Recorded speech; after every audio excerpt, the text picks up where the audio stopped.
Covid जैसा एक HMPV नाम का वायरस चाइना में तेजी से फैलते जा रहा है और अब तो इसकी कुछ केसेस इंडिया में भी मिलना शुरू हो चुका है। ये आखिर एचएमपीवी नाम का वायरस क्या होता है? क्या ये कोविड की तरह ही है?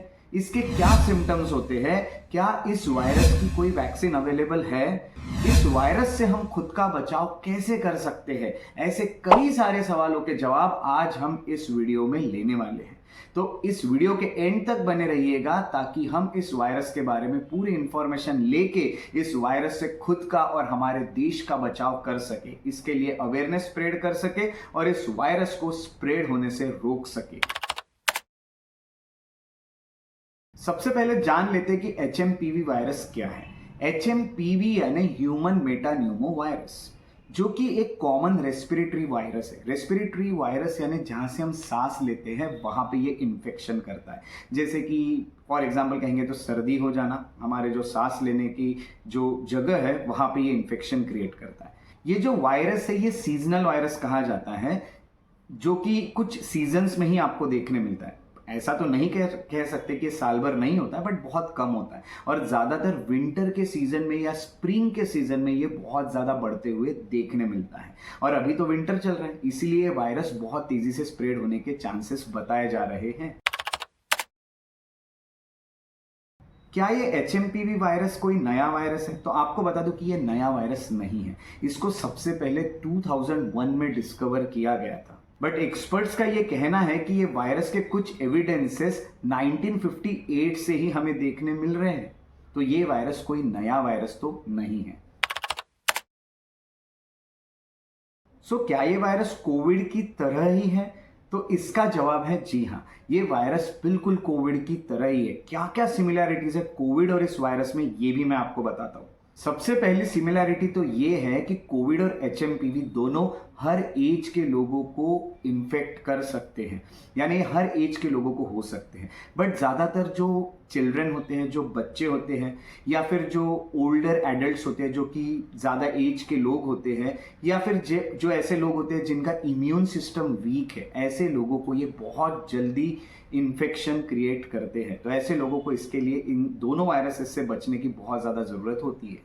दूसरी सिमिलैरिटी है इसके सिम्टम्स को लेके। ये दोनों वायरसेस में एक जैसे सिम्टम्स देखने मिलते हैं, जैसे कि फीवर, बुखार आना, या फिर हम कहेंगे कि सर्दी होना, कोल्ड जिसे कहते हैं, या खांसी होना, कफ कहते हैं, नेजल कंजेशन जिसे कहते हैं, नाक बंद हो जाना, या सांस लेने में तकलीफ जाना जिसको हम शॉर्टनेस ऑफ ब्रीथ कहते हैं। ये इस तरह के सिम्टम्स दोनों वायरसेस में हमें देखने मिलते हैं।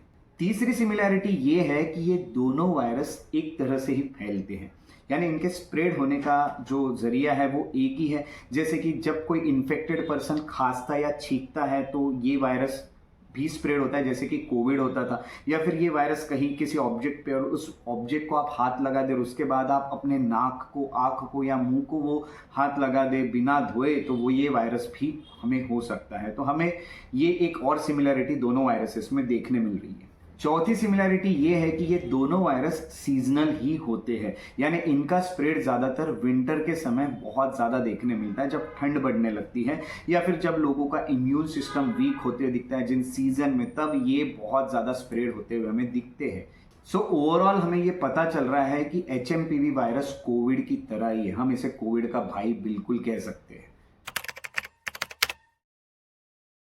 चलिए अब जानते हैं कि इस वायरस के सिम्टम्स क्या होते हैं। इसके सिम्टम्स कोविड की तरह ही होते हैं, जैसे कि फीवर आना, या सर्दी यानी कोल्ड, या फिर खांसी यानी कफ, या फिर सोर थ्रोट यानी गले का इन्फेक्शन महसूस होना या गले का इन्फेक्शन होना, नेजल कंजेशन जिसे कहते हैं यानी हम नाक जो बंद हो जाती है, सांस लेने में तकलीफ जिसे हम शॉर्टनेस ऑफ ब्रीथ कहते हैं, वही सिम्टम्स कोविड की तरह इस वायरस में भी देखने मिलते हैं। तो जब भी ऐसे सिम्टम्स हमें दिखे तो हमें सबसे पहले तो कुछ प्रिकॉशंस लेनी है। हमें पब्लिक में जाना अवॉइड करना है, लोगों से कॉन्टैक्ट नहीं बनाने हैं, और ताकि इस वायरस का स्प्रेड ना हो।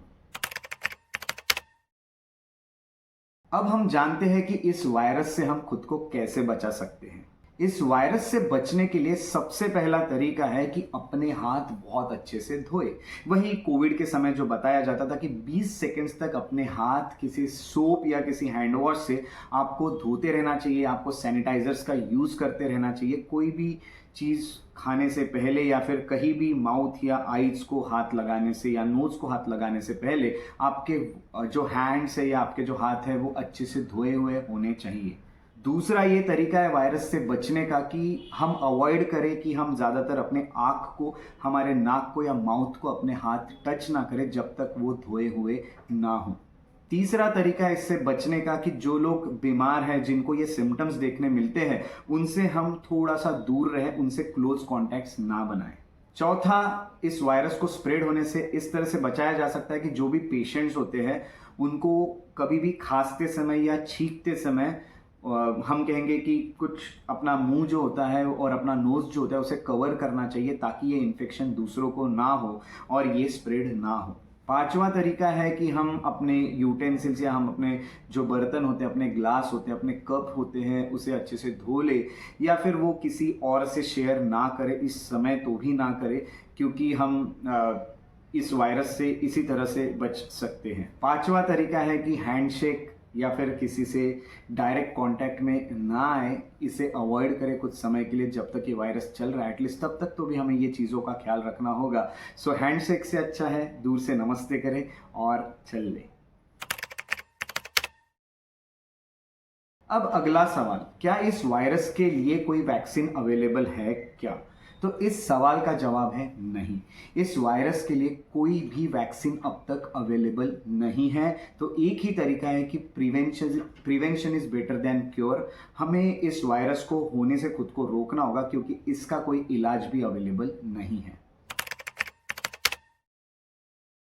आखिरी सवाल, क्या इंडिया को इस वायरस से डरना चाहिए क्या, कि ये बहुत जोर से फैलने वाला है? सबसे पहली बात तो ये है कि जो डॉक्टर अतुल गोयल है, जो कि director general of health services है, उनका ये कहना है कि हमें इसके बारे में बहुत ज़्यादा कोई टेंशन नहीं लेना, एकदम से डरना नहीं है कि वायरस बहुत जोर से स्प्रेड होने वाला है। हमें थोड़ा सा प्रिकॉशंस लेनी पड़ेगी ताकि ये वायरस हम तक ना पहुंचे, बट एकदम से ऐसा बहुत डरने की ज़रूरत नहीं है आपको। आप प्रिकॉशंस लेंगे तो आप इस वायरस को होने से बिल्कुल रोक सकते हैं। और उनका ये भी कहना है कि आज हमारे पास हेल्थ फैसिलिटीज़ अवेलेबल है, हॉस्पिटल्स अवेलेबल है, हॉस्पिटल में बेड अवेलेबल है, जो इक्विपमेंट्स लगते हैं वो अवेलेबल है। तो एकदम से डरने की ज़रूरत नहीं है, बस अपना बचाव करते रहे और इस वायरस को होने से रोकते रहे।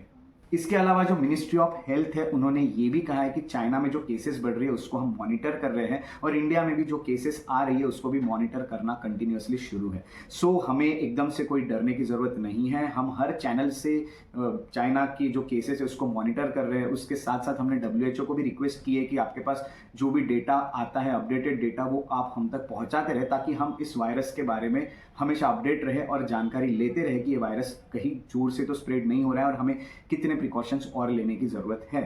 तो आई होप आपको इस वायरस के बारे में पूरी इन्फॉर्मेशन मिल गई है, बट मैं आपसे यही कहना चाहूँगा कि जितना हो सके अपने आप को इस वायरस से बचाए, हाथ धोते रहे, अपने मुंह को हमेशा कवर रखे। जब भी आपको इन्फेक्शन फील हो या फिर कोई इन्फेक्टेड पर्सन आपके आसपास हो, उसके कांटेक्ट में आने से थोड़ा खुद को रोके या थोड़ा अवॉइड करे। यही सब तरीके हैं, आप इस वायरस से बच सकते हैं। बाकी तो आप सब कुछ जानते हैं, कोविड का समय हम सब ने साथ में फेस किया। हम जानते हैं कि किस तरह से हमें बीमारियों को होने से रोकना चाहिए, किस तरह से हमें प्रिकॉशंस लेने चाहिए। सो आई होप आप लोग प्रिकॉशंस लेंगे और कोविड की तरह सिचुएशन इस देश में फिर से क्रिएट ना हो, यही हम सब अब चाहते हैं और इसका हम ख्याल रखेंगे। सो इसी तरह से हम अगले वीडियो में मिलते रहेंगे। तब तक अपना ख्याल रखें। Take care. जय हिंद।